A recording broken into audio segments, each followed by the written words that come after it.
할렐루야. 복된 주일 되시기를 바랍니다. 추석 명절을 맞이했습니다. 우리 좌우에 계신 분과 복된 추석 되시기를 바랍니다. 함께 축복하겠습니다. 곳곳에 더러 빈자리가 보이는 그분들은 아마 우리 고향을 방문하고 계신 줄 압니다. 또 아울러서 CGN TV로 함께 예배 드리고 계실 것 같습니다. 이번 추석 명절을 통해서 각 가정이 더욱 주님 안에 든든히 서게 되기를 바랍니다. 저희 교회는 추수감사주일을 올해부터 추석이 지난 주일로 지키게 됩니다. 그래서 다음 주일 9월 30일을 우리 추수감사주일로 지키게 됩니다. 추수감사주일에 드려지는 여러 헌물들은 여러 복지시설 또 어려운 소외된 이웃들을 돕는 일에 사용되게 됩니다. 10월 첫째 주일 오늘 교회 창립 기념주일입니다. 몇 해 전부터 매년 저희는 CGN TV를 함께 후원하고 지원하는 그런 주일로 지키고 있습니다. 아울러서 대중교통만을 이용하는 주일로 지킴으로써 그날에는 교회에 조금 더 오래 머무시다 가시고 여러 성도들과 교제도 나누시고 또 CGN TV에 대해 깊이 아는 그런 시간 될 수 있게 되기를 바랍니다. 러브 소나타 후쿠오카 접수 받고 있습니다. 10월 7일까지 참가자를 모집합니다. 기억하시고 함께 참여하시기 바랍니다. 10월 24일부터 열리는 오늘이 부흥축제 3일간의 집회는 지난번 한번 저희에게 왔던 데이비 플랫, 레디컬 또 여러 좋은 책들을 저술한 귀한 목사님이 다시 방문하게 됩니다. 바른 성공이라는 주제인데요. 성공이라는 단어의 뜻에는 바르다, 올바르다 그런 의미가 담겨 있기 때문에 이런 타이틀을 붙여보았습니다. 함께 참여해 주시기를 바랍니다. 함께 기도하겠습니다. 나라와 민족을 위해서 함께 기도할 때 나라 민족이 하나님의 뜻 안에 온전히 거하기를 원합니다. 이 시대 하나님의 역사에 쓰임받게 되기를 원합니다. 단지 잘 살기만을 위하여 노력하는 민족이 아니라 올바르게 살아가기를 원하는 민족 되기를 원합니다. 이 나라에 가득한 모든 우상 숭배와 탐욕과 거짓 음란 다툼 분열 이기주의 온전히 그리스도의 보혈로 씻음 받게 하여 주옵소서. 우리의 다음 세대들이 더욱더 하나님 경유하는 나라가 되게 하여 주시옵소서. 온 세상을 향하여 하나님의 복음을 증거하는 나라 되게 하여 주시옵소서. 저 북녘 땅에 새로운 변화를 일으켜 주시고 이 한반도에 참된 평화 허락하여 주시옵소서. 합심하여 함께 기도하겠습니다. 살아계신 하나님 아버지, 하나님의 크고 놀라우신 은혜로 이 나라 민족 위에 크고 놀라우신 역사를 이루셨습니다.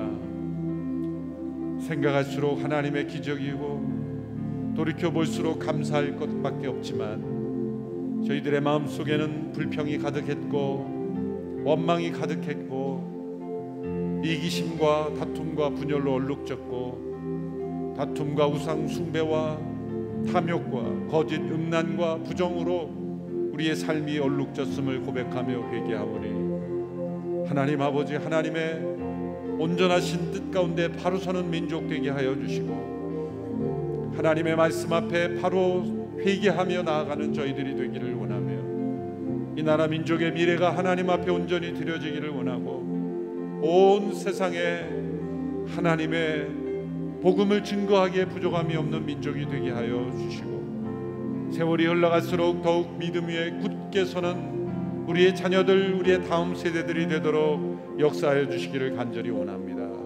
저 북녘 땅에 참된 변화를 허락하여 주시며 하나님의 복음, 하나님께서 우리 모두에게 주신 자유를 누리는 나라 되게 하시며 이 한반도에 참된 평화를 허락하여 주시기를 간절히 원합니다. 살아계신 하나님 아버지, 오늘 이 시대에 우리를 이 나라 민족의 백성으로 살게 하신 것 하나님의 크고 놀라우신 계획임을 믿습니다.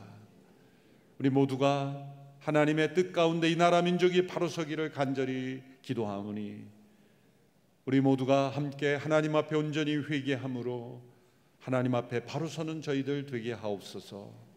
우리 안에 가득한 모든 헛된 세상에 속한 탐욕과 우상 숭배, 거짓과 음란과 부정부패와 다툼과 분열이 떠나가게 하여 주시옵시고, 우리의 다음 세대들이 세월이 흘러갈수록 더욱 하나님의 뜻 안에만 온전히 거하는 이 나라 민족 되게 하여 주시옵소서. 저 북녘 땅에 참된 변화를 허락하시며 하나님의 온전한 역사 가운데 이 나라 민족이 변화되게 하옵소서. 오늘도 우리가 싸워야 될 믿음의 선한 싸움에서 승리하기를 원하며, 우리가 싸워야 될 영적 전쟁에서 승리하기를 원하여 하나님의 말씀에 귀를 기울일 때 하나님께서 말씀하시며 성령께서 우리를 참되고 거짓이 없는 진리 가운데로 인도하여 주시옵소서. 예수님의 이름으로 기도하옵나이다. 아멘. 우리가 예수님을 믿을 때 두 가지 새로운 관계 속으로 들어가게 됩니다. 첫 번째는 하나님과 새로운 관계를 맺게 됩니다. 하나님을 멀리 떠나 상관없이 살아가던 저희들이 하나님과 화목하게 됩니다. 하나님의 자녀가 되어 하나님의 돌보심을 받게 되고 또 하나님의 백성으로서 하나님의 다스리심을 받게 됩니다. 두 번째 새로운 관계는 악한 사단과의 새로운 관계 속으로 들어갑니다. 이전에는 없었던 새로운 갈등, 원수 사단과 대적된 관계, 원수 관계로 들어가게 되는 것이죠. 그리스도를 믿기 시작하면서부터 우리는 사단의 표적이 되며 또 사단의 공격에 노출되게 됩니다. 예수님을 믿는다는 것은 사단의 선전포고를 한 것입니다. 믿음으로 살아가는 모든 성도들은 이 사단의 공격을 피할 수가 없습니다. 그러나 두려워할 필요가 없습니다. 첫 번째 맺어진 새로운 관계, 하나님과의 올바른 관계 속에 있는 성도를 사단은 무너뜨릴 수가 없습니다. 하나님의 보호의 울타리 안에 있는 성도들은 사단은 결코 해칠 수가 없습니다. 위협하고 두려워하게 할 수는 있어도 무너뜨릴 수는 없습니다. 사단은 하나님을 두려워합니다. 그래서 마귀를 대적하라, 그러면 너희를 피하리라 말씀하신 그것은 우리에게 주어진 승리의 약속입니다. 그래서 사단은 하나님 안에 있는, 하나님과 올바른 관계에 있는 성도들을 무너뜨리기 어렵고 무너뜨릴 수 없기 때문에 우리 스스로가 하나님 울타리 밖으로 나오도록 우리를 유혹하고 공격하는 것입니다. 우리가 가진 자유의지로 하나님과의 관계를 단절하고 스스로 하나님 그 울타리 밖으로 우리를 이끌어내는 것이 사단의 주된 공격의 전략인 것입니다. 하나님 보호의 울타리 밖으로 우리가 스스로 나온다면 인격적인 하나님, 우리를 기계처럼 움직이지 아니하시는 그 하나님께서 우리 스스로 하나님과 상관없는 길로 간다면 사단의 주된 공격을 받게 되는 것입니다. 오늘 본문의 말씀에서는 그 사단의 공격을 마치 군사들이 고대 전쟁에서 많은 화살들을 쏘아서 그 군인들이 공격할 수 있는 길을 여는 그러한 공격으로 비유했습니다. 고대 전쟁에서는 많은 화살들을 쏩니다. 오늘날 현대전에서는 보병 군인들이 들어가기 전에 공군들이 폭격을 한다든지 많은 포병들로 그 폭격을 해서 그 길을 여는 것과 마찬가지죠. 당시에는 화살들로 그런 일들을 했던 것이죠. 그래서 그 화살 쪽에 독을 발라 스치기만 해도 생명을 잃어버리게 한다든지 불을 붙여서 그 적진에 큰 피해를 입히게 하는 그런 전략이죠. 악한 사단은 모든 상황 속에서 수많은 화살들을 우리에게 쏘아댑니다. 우리의 마음속과 생각 속에 스쳐 지나가는 많은 생각들이 바로 사단이 독을 발라 쏘는 화살일 수 있고 불을 붙여 우리에게 던지는 불화살일 수가 있는 겁니다. 우리 마음속에 찾아오는 엄습해오는 모든 악한 생각들, 불안, 두려움, 미움, 때로는 욕망, 질투, 유혹, 우리의 상상 속에 일어나는 많은 것들이 사단이 우리에게 쏘아대는 화살들입니다. 사단이 우리가 하나님의 울타리를 떠나도록 공격하는 많은 화살 중에 대표적인 것이 바로 이 불안입니다. 불안의 화살이라고 할 수 있습니다. 우리를 불안하게 합니다. 그리고 하나님 밖에서 그 불안을 해결하도록 하는 것입니다. 우리가 느끼는 불안은 일종의 하나님을 향한 귀소 본능입니다. 고향에 대한 향수입니다. 우리가 이 땅을 살아가면서 아무 문제가 없는데도 우리 마음속에 불안한 이유는 뭘까요? 그것은 우리가 이 땅이 고향이 아니라는 것, 이 땅이 최종 목적지가 아니라는 것을 우리에게 알려주는 신호인 것입니다. 어떤 이유와 목적 때문에 잠시 이 땅을 머무는 것이고 이 땅에서 해야 할 일이 있다는 신호일 뿐입니다. 우리는 하나님을 사랑하고 하나님 안에 있도록 만들어졌습니다. 그런데 그 밖으로 나가도록 할 때 우리 안에 느껴지는 것이 불안입니다. 그래서 히포의 어거스틴이 주 400년 무렵에 이런 기도문을 남겼죠. 당신을 위해 우리를 만드셨으므로 우리 마음은 당신 안에서 쉼을 얻기까지 불안합니다. 사단은 하나님을 향하도록 일어나는 이 불안을 이 세상에 속한 것들로 자신을 채워서 해결하도록 속입니다. 인간관계를 통해서 해결하도록 합니다. 세상의 쾌락을 통해, 오락을 통해, 세상의 지식을 통해 그것을 해결하려고 하지만 잠시 잊혀질 뿐이요 더욱더 불안해질 뿐입니다. 그래서 스스로 하나님을 떠나 사단의 공격 대상이 되도록 하는 것이죠. 그 밖에도 두려움, 염려, 의심, 미움, 이 모든 것들이 우리가 스스로 하나님의 울타리를 떠나도록 우리에게 날아오는 불화살들입니다. 이것을 막아내는 방패가 필요하다 말씀하는 거죠. 그래서 오늘 본문 16절의 말씀에 하나님께서 우리에게 주신 이 방패가 바로 믿음이라는 방패다 라고 말씀합니다. 16절의 말씀 같이 읽습니다. 시작. 모든 일에 믿음의 방패를 가지고 이것으로 악한 자의 모든 불화살을 소멸시키며, 악한 자가 쏘아대는 많은 불화살을 어떻게 막아낼 것인가? 믿음이 그 방패 역할을 한다는 것이죠. 왜 믿음이 이 방패 역할을 하게 되는 것입니까? 믿음의 본질, 그 믿음의 원리를 깨달아야 믿음이 어떻게 방패 역할을 하는지를 깨달을 수 있습니다. 믿음에 있어서 가장 중요한 것은 무엇을, 누구를, 어떤 존재를 믿느냐 이겁니다. 첫째로 믿음은 언제나 그 대상에 의해서 결정되는 것입니다. 믿음은 언제나 그 대상에 의해서 결정되는 겁니다. 믿음은 항상 그 대상을 가리키는 것입니다. 믿음이 있다고 하면서 그 대상이 불분명한다면 그것은 믿음이 아니죠. 자신의 신념을 믿을 수도 있고 세상의 가치관을 믿을 수도 있습니다. 자기가 가지고 있는 강한 의지가 믿음은 아닙니다.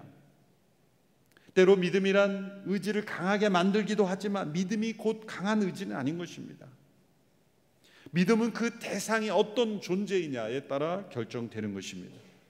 얼마나 내가 열심히 믿느냐, 얼마나 강하게 믿느냐가 핵심이 아닙니다. 그 대상이 어떤 존재인가, 누구를 믿는가, 내가 만든 신을 믿는가 아니면 나를 만드신 하나님을 믿는가. 참된 믿음은 그 믿음의 대상이 언제나 살아있는 실제여야 합니다. 그래서 믿음의 방패라고 할 때 그 믿음은 언제나 살아계신 하나님, 살아계신 인격이신 하나님, 어떤 지식이나 정보, 법칙을 믿는 것이 아니라 살아계신 하나님과의 관계 속에서 그 하나님을 믿는 거죠. 사람들이 하나님을 믿기 어려운 두 가지 이유가 있습니다. 첫째는 죄 때문입니다.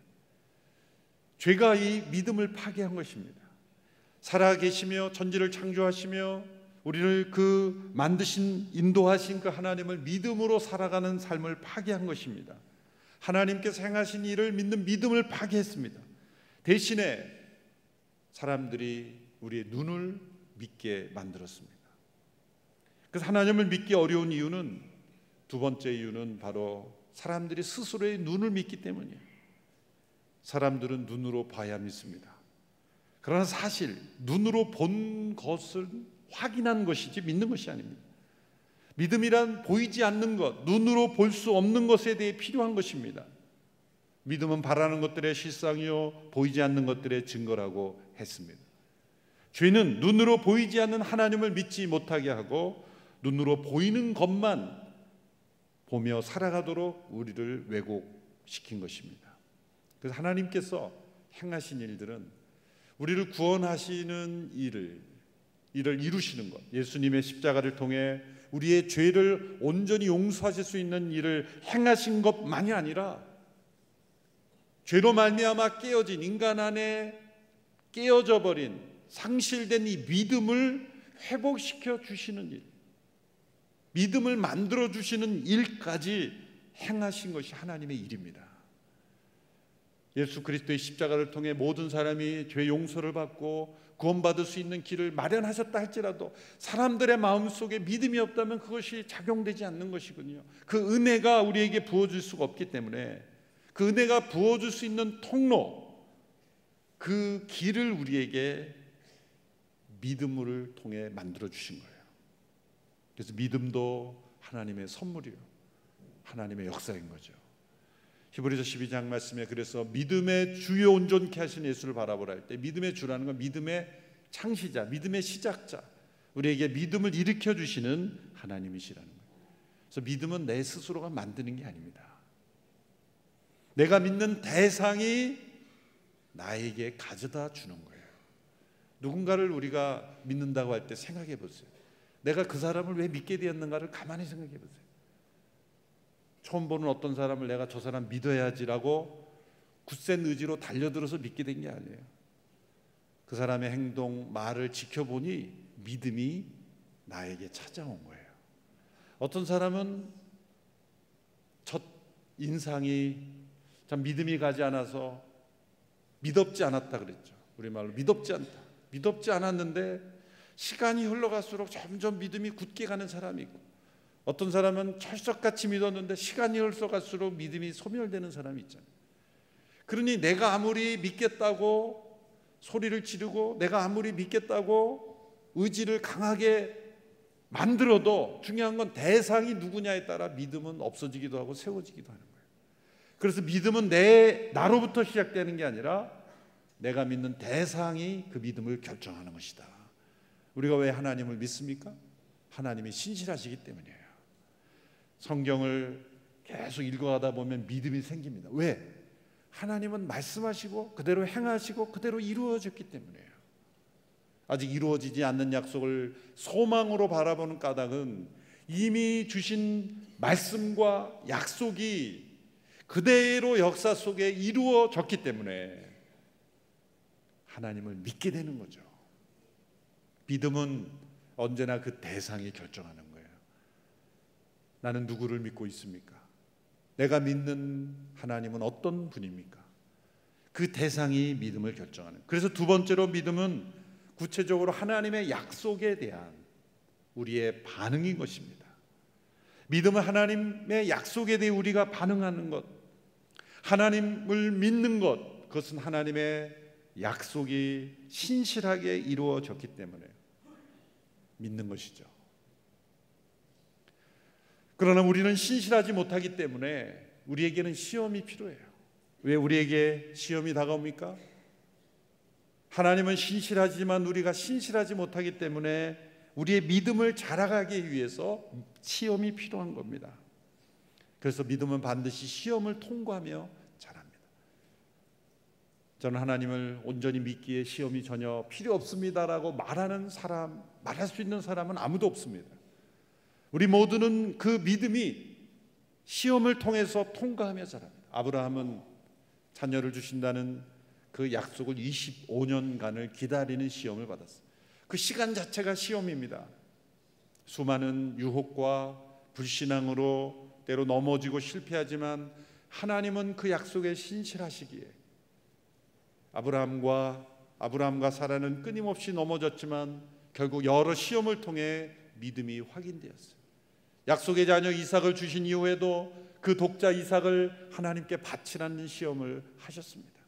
계속되는 시험으로 아브라함의 믿음이 온전해져 갔다는 거예요. 그렇게 그 약속을 바라보며 하나님께 반응하며 하나님을 따라가며 믿음이 점점 자랄 때 우리에게 주어지는 축복은 뭡니까? 하나님과 연합되는 거예요. 하나님과 하나가 되는 거예요. 믿음의 목적은 하나님과 우리를 하나로 묶어주는 거예요. 그 통로가 뭡니까? 하나님의 말씀, 하나님의 약속이에요. 그래서 종교개혁자 마틴 루터는 이런 말을 했습니다. 견고한 믿음으로 하나님의 약속들을 굳게 붙드는 영혼은 그 약속들과 든든히 연합하게 되며 온전히 그 약속들 속으로 들어가기 때문에 그 영혼은 그 모든 약속들의 능력을 나누어 가지게 될 뿐만 아니라 아예 그 능력에 흠뻑 취하여 적셔지게 된다. 견고한 믿음으로 하나님의 약속을 붙잡을 때 그 약속이 우리를 하나로 묶어서 약속과 연합되면 결국 하나님과 연합되게 돼요. 하나님의 능력을 우리가 나눠 가지게 돼요. 하나님의 능력에 적셔지게 된다. 그런 표현을 썼어요. 그 세 번째 믿음의 중요한 본질은 하나님과 연합하여 하나님의 능력으로 우리가 보호를 받게 되는 거예요. 우리가 어떻게 하나님과 연합한다 그랬습니까? 하나님의 약속에 믿음으로 반응할 때 그 약속이 신실하게 그 약속을 붙잡는 모든 백성들의 하나님께서 보호하시는 능력이 임하신다는 거예요. 아브라함의 생애에서도 자녀를 주신다는 약속이 더디 이루어지고 있을 때 아브라함은 사단으로부터 의심과 불신의 불화살을 계속 맞았죠. 그래서 이스마엘을 낳게 되고 불안했고 두려워했고, 그렇게 아브라함이 거의 쓰러지게 됐을 때 하나님께서 말씀하시죠. 두려워 말라. 나는 너의 방패요 너의 지극히 큰 상급이니라. 창세기 15장 1절에 말씀하셨어요. 왜 하나님께서 내가 너의 방패라고 말씀하셨습니까? 아브라함이 의심과 불신의 불화살 속에 쓰러지고 있었기 때문에. 시편 84편에서도 다윗은 하나님은 해요 방패시라 고백했습니다. 하나님께서는 믿음으로 하나님의 약속을 주장하는 모든 자들에게 방패가 되어주십니다. 믿는 자가 그 방패 뒤에 숨는 순간 악한 자의 모든 화살은 소멸되는 것입니다. 모든 지옥의 세력이 다 함께 모여도 그 하나님의 방패 뒤에 숨는 자는 해칠 수가 없습니다. 열왕기하 6장을 보면 이스라엘이 아람 국에 의해서 여러 번 침공을 받았습니다. 그런데 그때에 엘리사 선지자가 있었죠. 엘리사 선지자는 하나님의 예언의 은사를 받았습니다. 그래서 어디로 어떻게 공격해 올지를 다 엘리사가 왕에게 알려주는 거예요. 그래서 그 길목에 다 경계를 하고 준비를 하니 아람이 칠 수가 없는 거예요. 아람 왕이 처음에는 누가 그 나라에 이스라엘과 내통하는 자가 있다 그렇게 생각했지만 엘리사라는 선지자 때문이다 라는 걸 알고 이 엘리사를 잡도록 공격하죠. 그래서 아람의 큰 군대가 엘리사가 있는 도단이라는 성을 공격합니다. 큰 군대가 그 도단성을 둘러싸고 있습니다.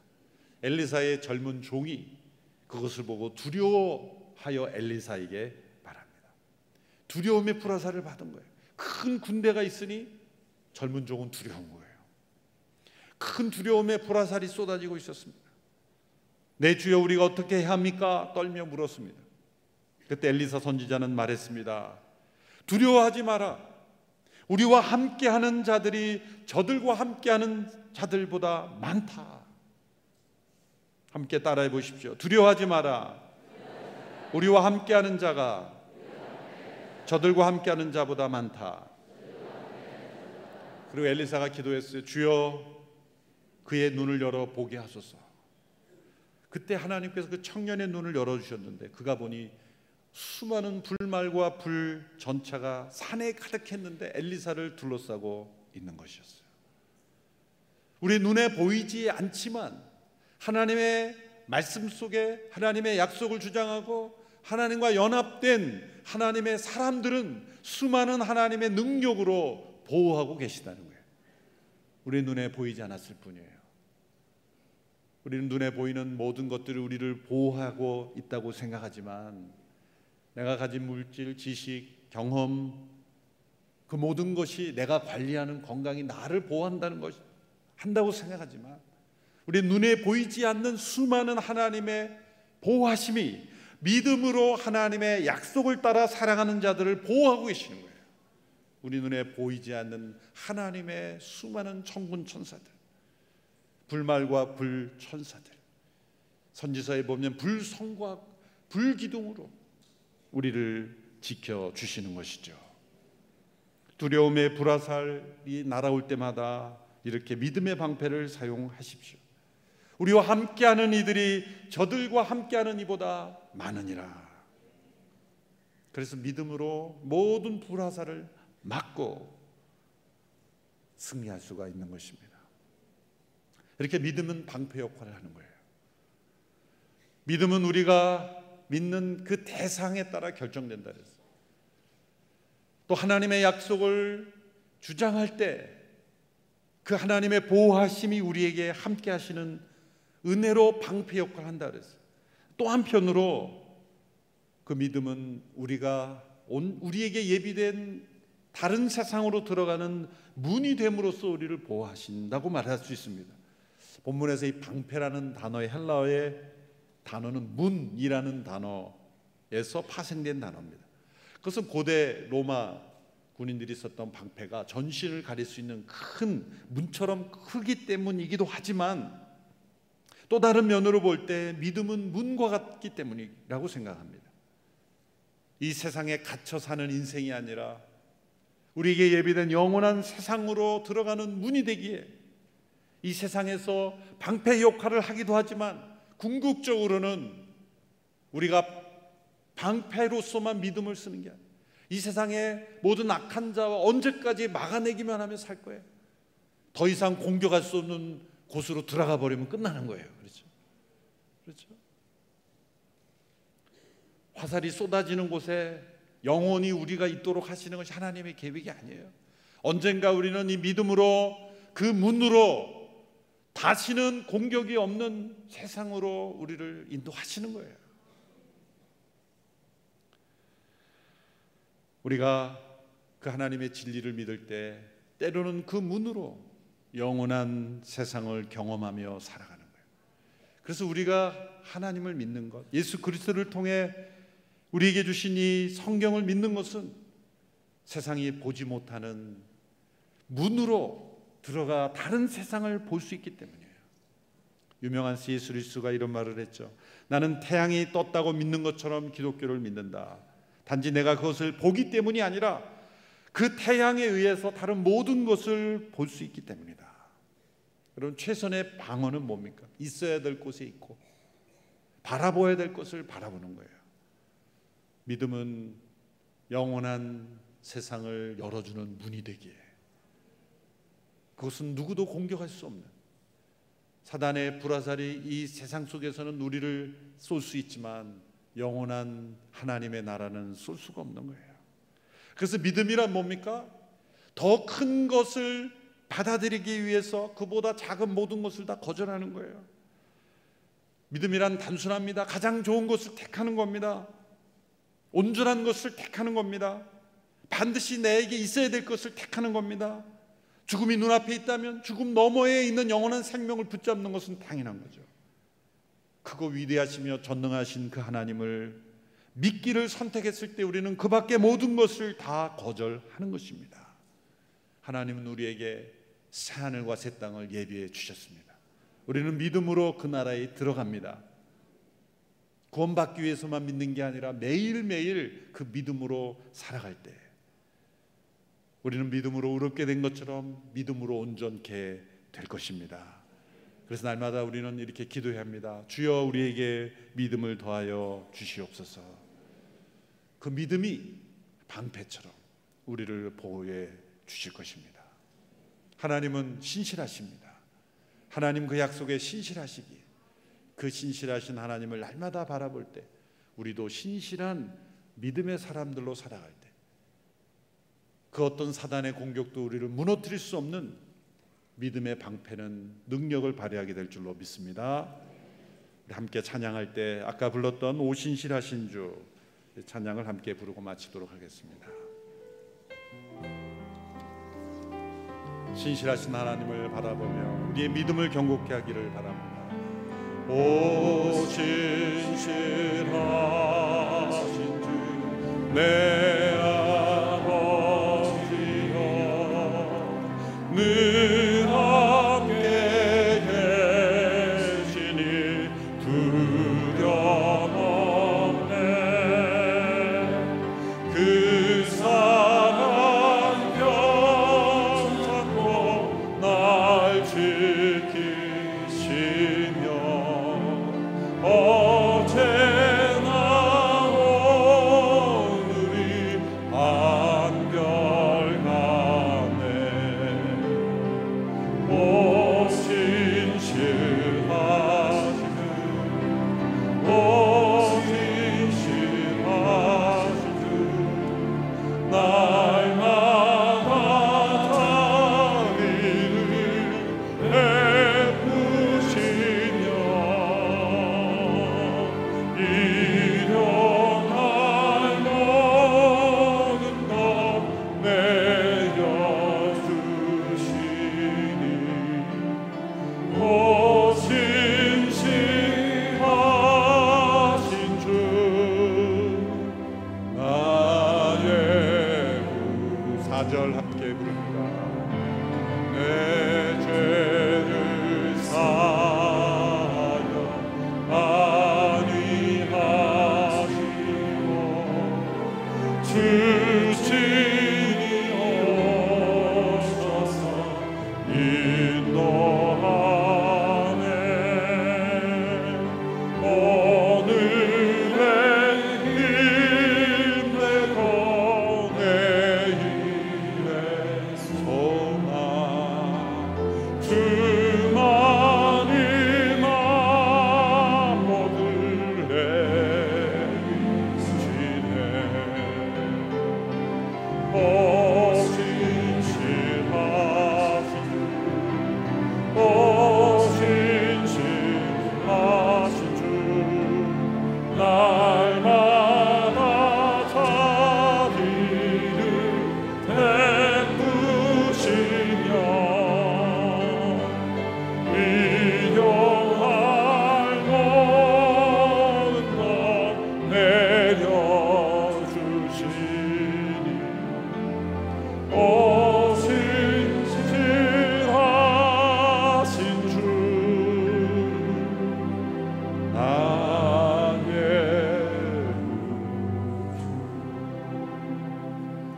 하나님이 우리 하나님이시기에 우리 아버지시기에 우리는 두려움이 없습니다.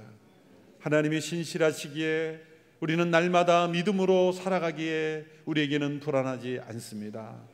날마다 믿음의 방패로 모든 사단의 공격을 막아내며 모든 세상의 악을 통하여 공격하는 불화살들을 막아내며 승리하는 저희들이 되게 하여 주시옵소서.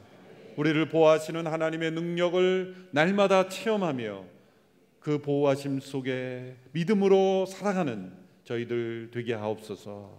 예수님의 이름으로 기도합나이다. 아멘. 다 같이 자리에 일어나셔서 함께 봉헌 찬양 드리겠습니다.